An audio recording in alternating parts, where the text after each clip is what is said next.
Hey everybody, Thursday afternoon, time for the shop update on a kind of gray and dreary day in Iowa, but we're going to take it because of all the dry weather that we've had the last few years. Got a couple of updates with you with Dillon and Marc, and a fun surprise on cutting veneer. So let's get started.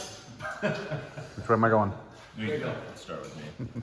So I've got a couple things going on here, and then maybe we'll talk to Marc, and then I've got a model I'd like to show you guys at the end, which is not in this room. So currently I'm working on a couple tops. Any of you that have followed us over, extended period of time, I was working on a series of tabletops for a restaurant. It seems about every 2 months they need an extra one. So they must be doing really well in business and having a great following. So I've got one more of the smaller tops I've glued up. I'm just chasing air bubbles right now. I've got some cracks, some case hardening on the walnut, so I'm just filling it with West Systems epoxy to basically stabilize it. I put a little bit of pigment in there to dye it black. That way, once it's finished, they don't really show up as well. So the other tabletop, coincidentally enough, that I'm working on is for just a small table at home. It had a set of splayed legs on it. It was actually a rather cheap table, but the top was just a laminate top that had a recess similar to this, but it's starting to delaminate. And so I promised my girlfriend that I would make her a new top. And so we had some leftover alder in the shop. I used a trammel with a router to get my circular shape. And then using the same trammel, I did an interior plunge cut with the router to kind of establish that interior diameter there. I thought I was going to hog out most of the waste using the router, but I realized how much of a mess and how time consuming that would be. So Logan convinced me to just chuck it onto the lathe instead, and I dish it out in probably a fraction of the time. So just use a little bowl gouge to waste out most of the material, and then I've just been doing a lot of hand sanding to clean up any sort of scraping marks on it. So I think I'm to the point where I'm nice and happy with it, so I'll do a little bit more fine sanding, and then I'm just gonna clear coat this and I'll be ready to go. So maybe next week I can bring the legs in, take a look at it.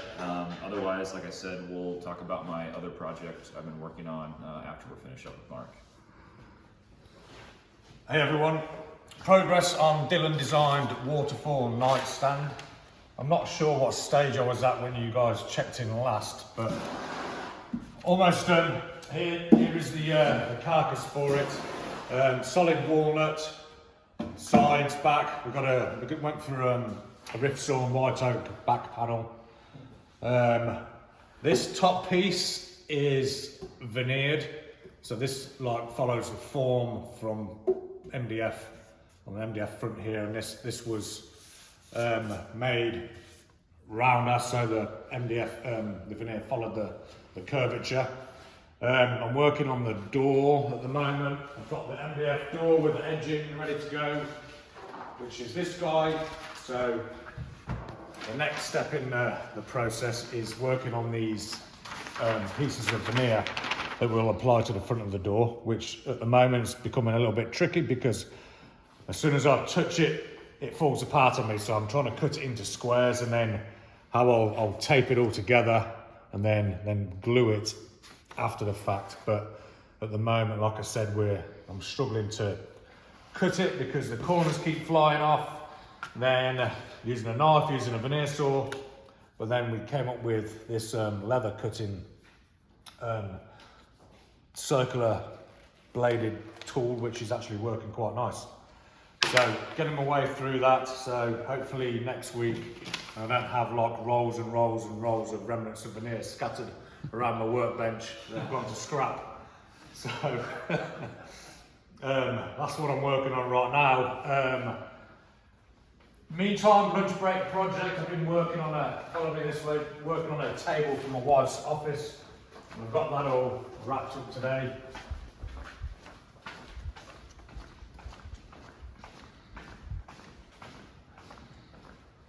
So this is a similar product to what's in Restoration Hardware magazine, and she said, yeah, could you build me something like that? I'm like, sure I can. So there it is.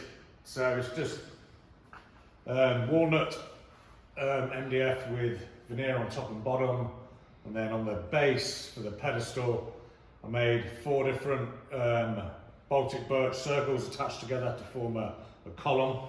and then there's 60 of the half doweled pieces wrapped around it that are pin nailed and glued in place, and then it's just hit with a couple of coats of lacquer. So I think she'll be happy with that. Turned out pretty sharp. So there's that. So check in next week for my current project. Should be progressing quite along. All right, into the office. So I've been working on, well, as usual, several projects, but one that's close to completion on my end is a cabinet that is modeled after an old like architect's or draftsman cabinet. And so typically they're rather stout, wide and deep, and they're meant for essentially blueprints. Now a lot of things, of course, are done digitally in the computer. You know, it's kind of a little bit of a lost art, but nevertheless, the item itself, I think, still has a lot of use as it is storage. You know, those drawers typically were pretty shallow and obviously very, or designed specifically for stuff like pieces of paper, large format pieces of paper that laid flat, so you didn't really require having a very deep drawer. And so my job has been to kind of deconstruct this thing just slightly to make the drawers functional. So if you're someone who's not a drafter or would like to use this for some other type of storage, but still like the aesthetic of an architect's cabinet, it is based off of that. And so I went ahead and stuck with the multiple drawers. I've seen them with 4, I've seen them with, you know, 24 drawers. You know, it goes crazy. And some of these units you could actually stack too.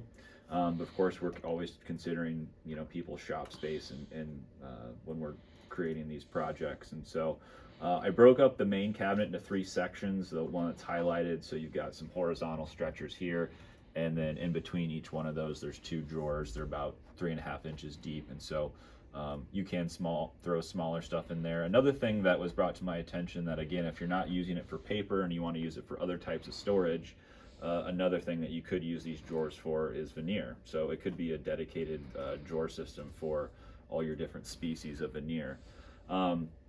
I have some cast iron casters that are on their way. So the base of this will have casters on it, 2 locking, 2 fixed. Of course, I couldn't just leave the traditional form alone. I also very much like the idea of having storage and work surface in one.